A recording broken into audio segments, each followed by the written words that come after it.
Bonjour, on va faire un risotto aux asperges blanches. Alors c'est la saison, les asperges, ça dure quand même pas très longtemps. Mais c'est pas moi qui vais le faire.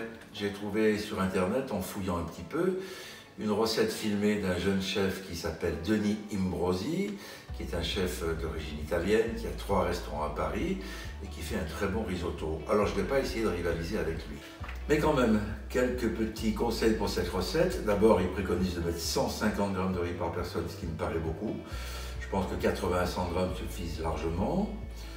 Il faut savoir que pour faire du risotto, on utilise un riz spécial pour le risotto, et non pas du riz classique que vous faites créole ou pilaf, mais soit du riz qui s'appelle arborio, soit du riz qui s'appelle carnaroli. Pour faire un bon risotto, il faut faire un bon bouillon. Il faut compter environ 1 litre de bouillon pour 200 g de riz. Il fait un bouillon avec une carcasse de volaille qu'il a dans son frigo. Si vous n'en avez pas, vous pouvez utiliser des petits ailerons de volaille, puis ensuite vous récupérez la viande et vous la mettez, vous les filochez sur une petite salade le soir. Vous pouvez aussi faire un bouillon en ajoutant 1 ou 2 bouillons cubes suivant la quantité que vous faites, ou bien simplement vous mélangez de l'eau avec un bouillon cube. Et puis il faut savoir que ce risotto, on peut le faire aux asperges blanches, on peut le faire aux asperges vertes, on peut le faire aux courgettes, on peut le faire aux crevettes, enfin on peut rajouter des éléments dedans, un petit peu ce qu'on veut. Ce qui est intéressant, c'est d'avoir cette base, cette façon de faire, et ensuite on met la garniture qu'on veut. Alors c'est parti, bon risotto. Merci à Denis Imbrosi qui a mis cette vidéo sur un site qui s'appelle l'Académie du Goût, qui est un très bon site de cuisine avec des recettes qui sont très pro. À bientôt. Ciao ragazzi, aujourd'hui on va préparer un bouillon de légumes. On va mettre aussi une carcasse de poulet d'hier. Pour faire un bon bouillon, déjà il faut de l'eau froide. Il faut démarrer par l'eau froide. Quand on met les légumes avec l'eau froide, ils vont laisser tout leur parfum, toutes leurs vitamines à l'intérieur. Si on met tous les légumes dans l'eau chaude, en fait, ça va cicatriser en fait tous les côtés des légumes et donc forcément tous les saveurs ne vont pas sortir. Donc on va mettre tout à froid dans l'eau froide, bien sûr. On peut couper très gros aussi, hein, pas de souci. Voilà, un demi-oignon aussi, voilà. Du poireau, des légumes déjà qui ont été préalablement bien lavés. On en met 2 demi-oignons, c'est mieux. Ici on a des asperges tout à l'heure. Je vais chercher la carcasse des poulets d'hier, qui est ici au four. Voilà, regardez, on l'a bien mangé. Hein. Vous voyez, vous le mettez dedans. Vous faites cuire votre bouillon pendant plusieurs heures. Alors, les bouillons qui commencent déjà à avoir une jolie couleur, regardez. Moi je ne les filtre même pas, je le laisse comme ça. Ici on a 300 g de riz, environ 150 g par personne, il faut être généreux quand même. Regardez, je vais saisir le riz à sec dans une poêle. Normalement, alors en Italie on a plusieurs façons de faire un risotto. Par exemple, il y a qui met un peu de beurre ou de l'huile d'olive avec une petite échalote de l'oignon. Moi, je préfère le faire à sec comme ça. Et en fait, les toaster jusqu'à quand on n'arrive plus à le garder dans les mains en fait. Et là, démarrer la cuisson. Donc une belle cuisson des minimum 18 minutes de cuisson. Un risotto. Alors, on a la coutume en Italie de manger un risotto qui doit être al dente, mais c'est préféré en tout cas manger un risotto qui soit plutôt cuit. Bien sûr qu'il claque un peu sur la dent, mais pas trop al dente, d'accord? Donc on tolifie bien, ici. Voilà. Nous, on a les risottos, on va mettre les asperges blanches, un petit peu de safran. Petite astuce pour la maison pour les safrans. Vous prenez un petit peu de bouillon. Regardez.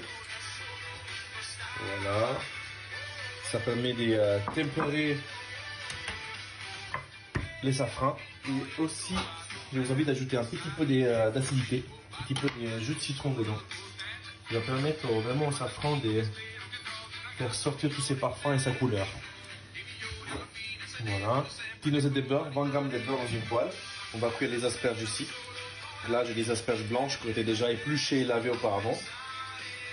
Un petit bouquet garni. On a du thym, de laurier. Vous pouvez mettre aussi du romarin si vous voulez. Une gousse d'ail. Vous pouvez vraiment aromatiser comme vous voulez. Voilà, regardez ici. Donc, je continue à tolifier mon riz. Regardez, il n'est pas encore chaud. On va chauffer encore un peu plus, hein, n'hésitez pas. Attention, il ne faut pas qu'il colore, hein, il ne faut pas qu'il devienne noir. Faites attention à ne pas brûler le riz. l'échalote et l'oignon, nous on le mettra à part, après, par la suite. Quand on va mantecarer le risotto, à ce moment-là, on va intégrer l'échalote ou l'oignon ciselé et cuit à l'avance. On va bouillir le risotto parce qu'il est bien chaud, je vais plus le garder dans les mains. C'est parti pour 18 minutes de cuisson. Et donc l'important c'est qu'on mouille le riz, en fait, il faut que ça chante. Et là ça chante les gars. Là c'est la bonne façon de cuire. On recouvre jusqu'à hauteur, on baisse un peu la température et on mélange tout doucement.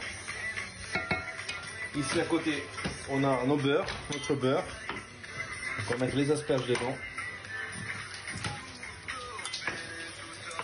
Donc les asperges qu'on a déjà épluchées à l'avance.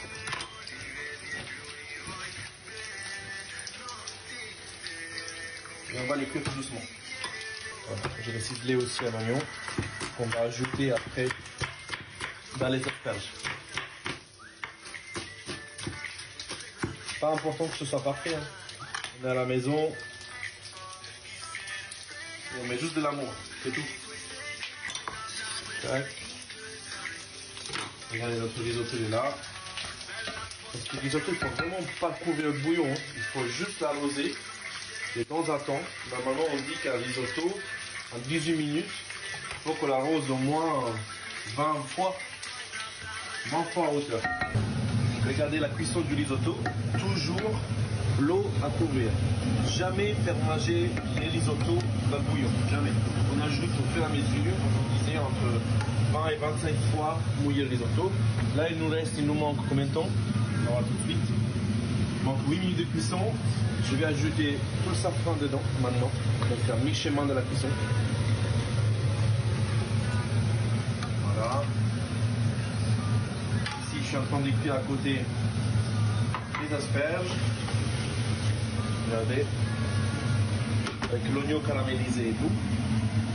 Et je vais venir m'amuser à séparer en fait toutes les queues qu'on va ajouter aussi dans le risotto. 18 minutes de cuisson. On ajoute les queues des asperges avec l'oignon confit. Voilà. On arrête la cuisson du risotto, d'accord? Là, la température du risotto elle est environ à 90 degrés. On attend que ça descende à 60 degrés pour pouvoir intégrer le beurre qui est froid et les grains à padano râpés. En fait, ça permet de faire une émulsion. Si on met tout ça quand c'est trop chaud, on n'arrive pas à avoir l'émulsion. Vous avez bien vu que j'ai pas salé encore. Donc ici, c'est un petit sel qui vient de Tel Aviv. C'est mon ami Yonisada qui me l'a amené. Voilà. Je sale toujours à la fin, jamais au début. D'accord? Ça, c'est important. Aussi les asperges. Tout salé à la fin. Voilà. Donc je laisse reposer une petite minute avant d'intégrer les beurres et les grains à padano. Le risotto est descendu de température, 100 degrés environ. On met nos petits beurres à l'intérieur. Comptez environ 15-20 grammes de beurre par personne. Voilà. Grains à padano râpé aussi pareil. Et j'aime bien aussi ajouter un petit peu d'huile d'olive, pas trop, hein. C'est juste pour faire briller les risottos en fait. Et là on commence à mélanger. Et cette façon-là s'appelle mantecare, créer une émulsion dans les risottos, faire intégrer de l'air à l'intérieur. Ça le rend crémeux, onctueux en même temps. Regardez.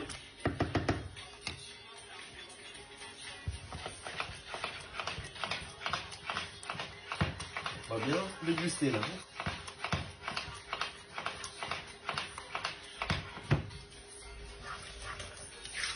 Regardez. Bien sûr, on va bien goûter.